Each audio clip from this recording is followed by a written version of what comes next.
You're watching Inside Automotive with Jim Fitzpatrick.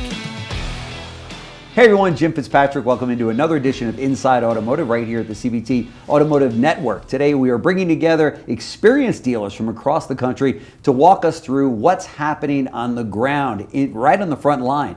You know, from challenges in the showroom to looming policy decisions that we see out there, maybe coming from DC. But we are joined now by Judy Farcus Serra, who is the COO and CFO of Headquarter Automotive, and also Ed Roberts, who's the Chief Operating Officer at Bozard Ford Lincoln. I know that you've probably seen these people before because they do a lot for retail automotive dealers. So thank you folks for joining me on the show today. Very much appreciate it. Thank you. So let's start with you, Judy. You, as I mentioned earlier, you're one busy person, the COO and the CFO of Headquarter Automotive. Tell me a little bit about your background, by the way. Background, started answering telephones and Really? cashiering for Mike Maroney in 1986. No kidding. Wow. Mike Maroney's a great guy, great friend of the show. Yeah, and he's great. we, my wife and I have had this discussion. She has a show on the network, which is Women Driving the Industry. We need more Judys in this business. What do you think the industry needs to do to attract more people, more females into the industry? So, I mean, starting with our,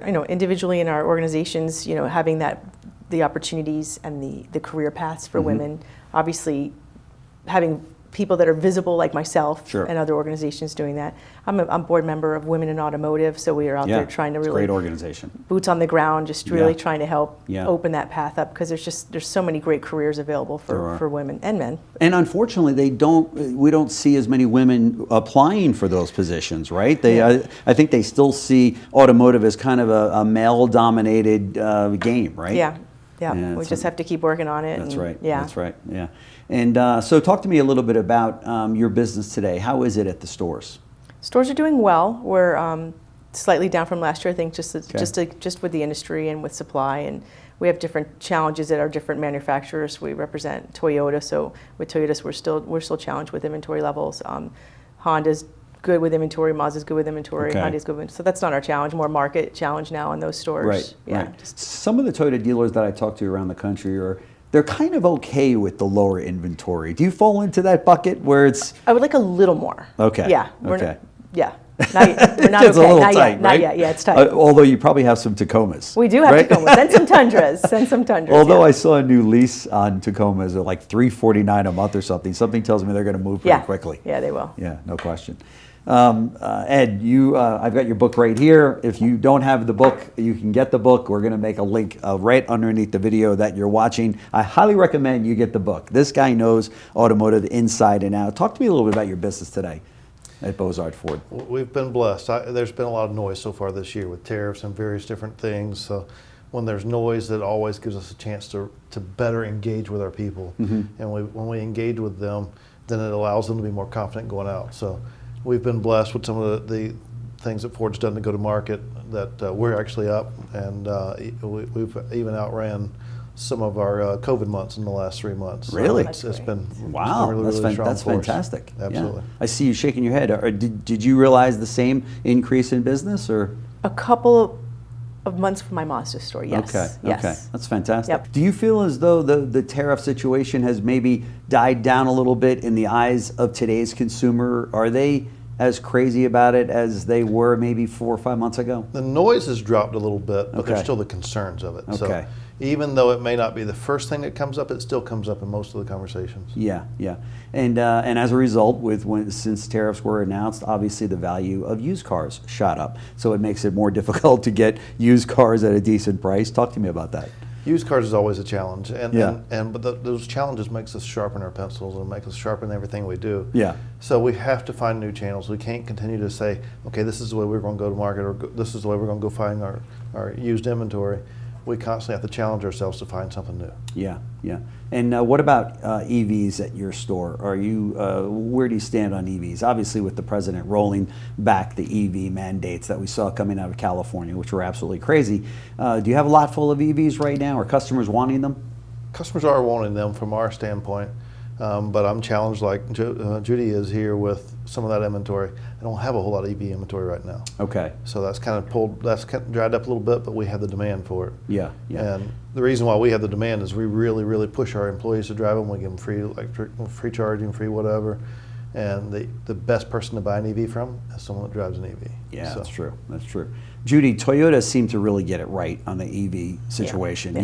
Years ago, not too many years ago, people were like, how come Toyota's not jumping on the EV bandwagon? They said, not so fast. We really don't think the consumer is there yet. And they got it right. Yep. You know, talk to us about that. So we did have one BZ in our showroom for 6 months. 6 months. We 6 built a months. whole display for it, so Oh it my was gosh. very attractive. It Right. looked like somebody's garage with a charger on the wall, and finally it sold. And I actually went to Congress to lobby with FADA, and I That's told that great. story that it took Right. 6 months, and this is how we're operating in real life. And if I don't sell so many electric vehicles, I can't Right. get my Tacomas. This is theoretically speaking Yeah. how our allocation system Sure. works. Then your pool people, your AC, the people that need trucks won't be able to get them because I'm not selling these EVs that nobody wants. That's right. So nobody That's right. wanted this BZ. We finally sold it. I come back from DC, Right. and another gray BZ. I'm like, what? Got another one? Oh my God. No, the Yeah. customer returned it. They hated it. Are you serious? They returned it. Yeah, it was charging. It wasn't charging fast enough. They weren't happy with it, so they traded it back Yeah, in. yeah. And now our one of our porters, it's a company vehicle now. Yeah, Runs that's errands. crazy. Right, Yeah. right. So Toyota did get it right. it's with the people. Now, as far as plug-in hybrids, those are pretty hot, right? Yeah, maybe more to the west, but you Okay. know, South Florida, the hybrids are finally, now there's not much of a choice to not have hybrid because our South Florida market even resisted hybrid in the beginning. Okay. But now I think it's become accepted and it's understood now, and we're seeing the benefits of the gas mileage with them. That's right. Yeah, That's right. Yeah, you can just Toyota go. did a great job. Yeah, there's no question about it for sure. Mobile service. Oh gosh. You knew I was going to go there, Awesome. right? So awesome. You are the king of mobile service. Love that. Talk to me about mobile service because this is new to me as a former GM and dealer principal. We did not even think of mobile service, and here we are, 2025, and it's all the rage, right? We started mobile service in 2015, and then it became embraced by Ford in 2019. Okay. And then it's just gained all kind of traction. Now it's not just with our brand, it's with the industry.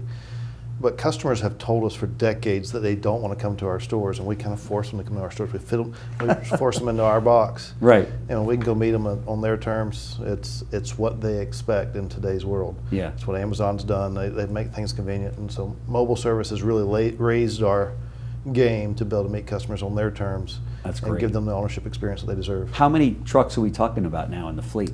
I own 46 trucks. 46 I trucks don't run on all the road? 46 of them, but I constantly run in the 40s. Oh my gosh, that's fantastic. Amazing. That has really had to do wonders on your numbers for fixed ops. It expands our market out because I can Yeah. send those trucks home with the technician and then cover that area. So it's not just my market that I get to dance in. I can expand my market as well. Very nice. So. And with I would imagine you've got these trucks pretty well marked. So with every vehicle that drives into a neighborhood, they're going, that guy's got people coming to their house to fix their car. I need to buy a car from Bozard Ford, right? So we call it parketing because when we park that vehicle somewhere, it's really marketing. It's a billboard that we park there. So whether we park there for lunch or we do whatever, so we encourage these guys to drive them home. We encourage them to take them to lunch and do whatever when they're out doing things, rather than bring it back to the store because I don't need 40 of them sitting there overnight. Right. So we encourage them to keep it out there because it's just brand recognition. That's fantastic. And talk to me about the technicians. It's a different type of technician that you would have? It's not a master tech, is it, going in these vehicles? Or It's not. That's the resistance with a lot of dealers. They feel like I got to put the best techs out to overcome those obstacles. Well, Right. we're not going to do that kind of work in field. I'm not going to open an engine up. I'm not going to open a transmission Yeah. up. So for the work that we're doing out there, it's not necessarily that highest skilled guy, but it is that communicator. So we look for more of a better communicator than anything. Okay. And then those skills of what we're going to do in field is easier to teach. They don't Okay. take as long to teach to bring them to the level that we need them at. Yeah. What percentage of the vehicles that go out can't complete the job because they realize this car really needs to be brought into the shop? Does that ever happen, or? It does happen, and we've bought some tow trucks to overcome that, so we can then take a vehicle out to the customer and bring theirs back. Oh, in nice. most cases. Yeah. But in most cases, we can take care of it. So You can. I challenge the team and say, "What if you couldn't say no?" Right. And then what I challenge other dealers is walk through your shop and see how much stuff is being done in the shop that they never set the lift for. Yeah. If they didn't set the lift, you can do it in field. You just gotta find a way to do it. That's a good point. That's a very good point. Yeah. I see you shaking your head. Yeah. Where do you stand? Are you We're into not doing. We did a little bit, just a little. But we've talked about it. It's an active conversation. It's going to be more active. But I mean, 40 some trucks, aren't you like? And Toyota hasn't made. We don't have the program like Ford has. Right. When they roll it out, though, we know Toyota, they're a very smart manufacturer. Oh, yeah, when of they course. roll it out, Yeah. they will hit the ground running. Yeah. Yes. So yes. don't think for a minute that they're not putting something together on the backside. Yeah. Oh, yeah. Every broker in the business that we talk to, and we talk to all the top brokers, I always say, what's the number one franchise that Toyota is always at the top of the list? they just get it right. Yep. But so you feel as though if there's a little bit of light there, you'll jump right on the Yes. mobile. Okay. Yeah. Yeah. For Big sure. business for I that. think it'll really help, Yeah, for sure. especially in the metro market. Oh yeah, for sure. Let's talk about AI. I know that that's a topic that is near and dear to your hearts. It sounds like AI is going to be playing a even bigger role in running dealerships than it has in the past. Obviously, it's just growing every single day. What's your take on AI? So we're testing it out. We've used a couple of different solutions, and we've kind of pulled them back. We measured, we saw what it did, we saw what it didn't do. So we have, right now we don't have it active in our stores. Okay. You said you don't have it active. No, Okay. it's not active right now. We have a new phone system which uses a version of AI to help us with active conversations. It finds keywords and helps Okay. pull out scripts and kind of helps steer the conversations. To give more like a template of helping them when there's a keyword set. Okay. But not heavy using it right now. Okay, Haven't okay. plugged it into our CRM just yet. How do you feel about it? Do you feel as though it's? I feel when it's good and it's working, I think it's gonna be great. It's gonna help Yeah. us be better. Yeah. For sure. Yeah, for sure. And how about So you? AI is a development platform, so yes, it is going to continue to change. And so I tell people, don't get locked in on where you're at with it today, because it's going to be different tomorrow. Right. And then there's two ways to look at AI. You can use it to replace people, or you can use it to enhance what our people do. And we use it to enhance Right. what Yeah. our people do. Right. And when you use it to replace people, the other side of that, the consumer feels that, and they don't have that connection with it. Yeah. And so the abandonment rates is at rates that we don't want to see. But when it enhances, or it gives a response back quicker, because you want to give them the fastest response when they submit and ask a question about something. Sure. You want to be able to respond back to that very timely. And if someone's not available, we have a timeline in there where it'll hit and it'll respond back.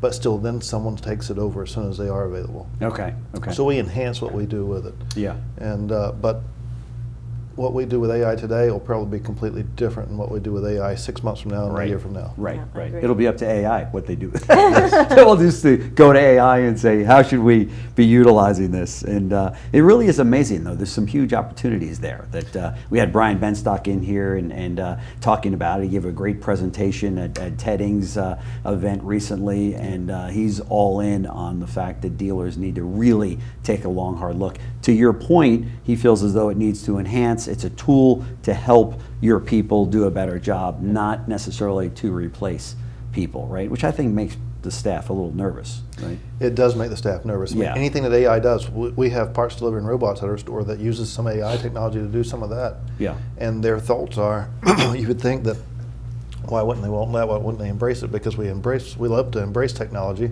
as a consumer. Yeah. But then they're thinking, well, if we use those things, they'll need less of us. So they're in protection mode of their job too. So they're not allowing us to use everything that we could.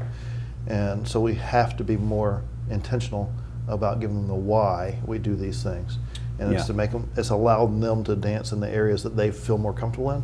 And when they do that, they can feel more fulfilled. Sure. But if they feel like, in the absence of communication, negativity fills the void. So if you don't fill that void with what the vision is, they'll feel like it's there to replace them no matter what position they're in. Yeah, it's a good They point. come in as a threat, That's yeah. a good point. Although it is kind of cool that if you can call up anytime you want to make an appointment to bring your vehicle in for service and do it all through AI, it's kind of a nice feature for a consumer. It's a nice option if You that's know. what the consumer wants. We want Yeah. to meet the customer where they want to be met. Right, right, And right. that's the key. And now some of the AI companies that I've spoken to said it will detect whether or not the customer's upset. Where you go, I said, and they go right to a live person. Like, escalated. oh, exactly. This person's really upset. We need to pay some attention to him. But what's your? Here we are in the middle of 2025, in June 2025. What's your outlook for the balance of the year as you look at all of your stores? And we went through, as I mentioned earlier, a little bit of a rocky start there. It was March and April was good, and then May we're not so sure about, what have you. But What's your forecast for the balance of the year? And then the follow-up question, is there anything that keeps you up at night? What I'm seeing, I think we're just going to have a consistent year. The rest of the year is going to kind of play out what we first half, maybe a tiny bit lower because we did have that rush in the beginning of in the end of the first quarter. I think that was the tariff rush, and so that pulled back a little bit from May. And I'd say that we're going to be just pretty solid, like single digits below last year. Okay. Yeah. Okay. And as some of the dealers that I've spoken to have said, I'm still better than 2019. Oh, Do you fall into that category? Yes. Yeah. So that's not bad, right? 2019 was a good year. I see you smiling. Do you agree that your stores? Oh, we're far better than what it was in 2019. Far better. Yes. Yeah. And then as far as us, what we're focusing on is, I tell people all the time that there's always a better way to do everything we do. Yeah. And so this is the time where there's uncertainty out there for whatever the reasons may be. Right. And so we've really, really buckled down on training all the elements of things that we should be doing, better videos, all those things. Right. And because of that, you get a pickup from every element of what you do. And so this year has really been a focus on training and keeping our people engaged with the elements of what's around them. Both fixed ops and variable training? Both sides of the business. Okay. And we're winning from it. We, from a customer feeling standpoint, looking at it through the customer's lens, I feel like we're delivering the best experience we've ever delivered. Yeah, wow, that's great actually. Yes. And you were one of those. I think you came out of fixed ops, right? To take over the deal, which is very unique. You don't see a lot of that, right? Correct.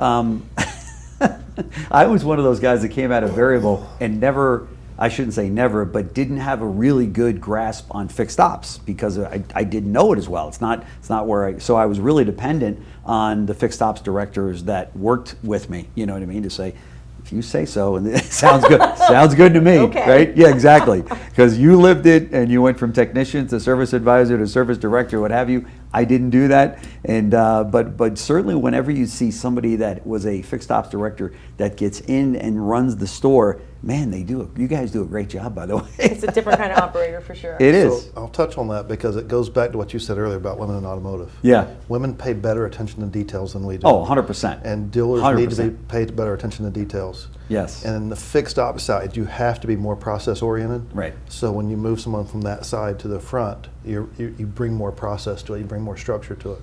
So it's a lot of the same thing. Yeah. You guys bring a lot more detail to our business that we need, and we're bringing process and structure to the business that it needs. So what I'm hearing is you need a female fixed ops director to take over the store. Oh, I have one. I have one. You have one? Do you really? I do. At our Mazda store, yeah. That's fantastic. And I would imagine in your position, you're in that position to be able to identify those females that might, I'm speaking now on behalf of my whole gender here, that would say, right? That would say, nah, go with the guy over the female. But you're in a position where you can actually impact, and bring up those females into the organization, right? And that is what I do. Right. Yeah. That's great. That's really great. Very intentionally getting involved with them. Yes. We have some really great up and comings it's working together. Yeah. Having the balance of having our male and female leadership team, there's nothing stronger. I agree. And you're right about the details. They are so much better. Exactly. My wife runs the deal. She just tells me where to go and what to do. And she's my partner here, and I wouldn't be able to live without her. And I'm sure the viewers are going, oh, she's probably in the control room listening to him. But no, she really is. She knows exactly what we're supposed to be doing, and I'm off thinking big picture. But it's a good winning formula for sure. Big brush, small brush. Yes, that's exactly right. That's exactly right. In terms, as we close this out, and I touched on this earlier, and I'll go for it again. Anything that you're concerned about as we sit here today about the industry or the markets that you're in? I mean, we're still in the middle of fighting all the direct to consumer kind of threats that we see. Yeah.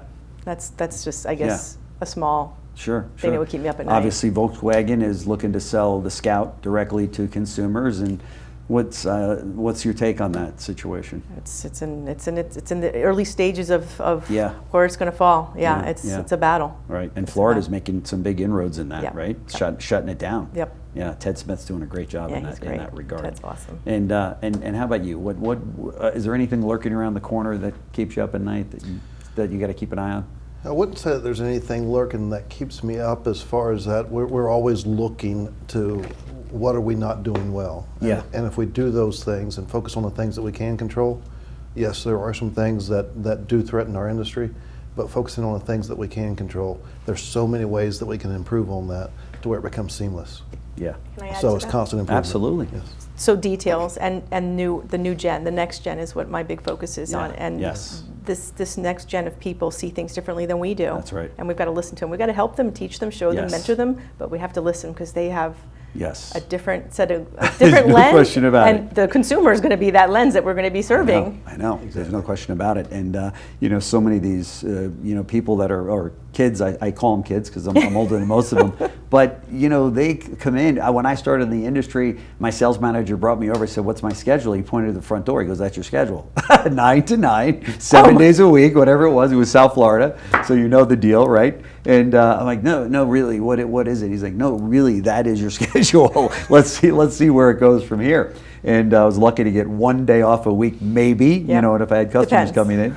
But today it's a different set of rules. Yep. They want a work-life balance. They want to spend time with their families. Money isn't the top of the list of what they're there to do, and Yep. make. And you're right. We've got to listen to that Yep. because it's a changing world, changing industry, right? We have a workforce that's aging out, and we have Yeah. very, very, very talented leaders that have done multiple. A fixed ops director Yeah. is literally like an air traffic controller by himself running know. a whole Atlanta airport, right? Yeah, right. That's right. And I don't see that we're going to find many people that fit that mold that are going to enjoy and prosper and have a fulfilling career in that. That's right. So That's we're right. now reevaluating what is our next gen. What are they going to? How can we leverage their skills, talents, and what they enjoy, so that because they've got to enjoy what they're doing. Yep. They will be out if they're not enjoying it. That's right. That's right. Yeah. Yeah, their need to be fulfilled is totally different than ours. And, Yeah. and they should have that work-life balance. I mean, look at it. We talk about what the car business did to us. Sometimes Oh, I you know. talk to someone, they say, look at how it aged me. Well, that's I know. because they didn't try to create I that know. balance. So I appreciate that they look at that.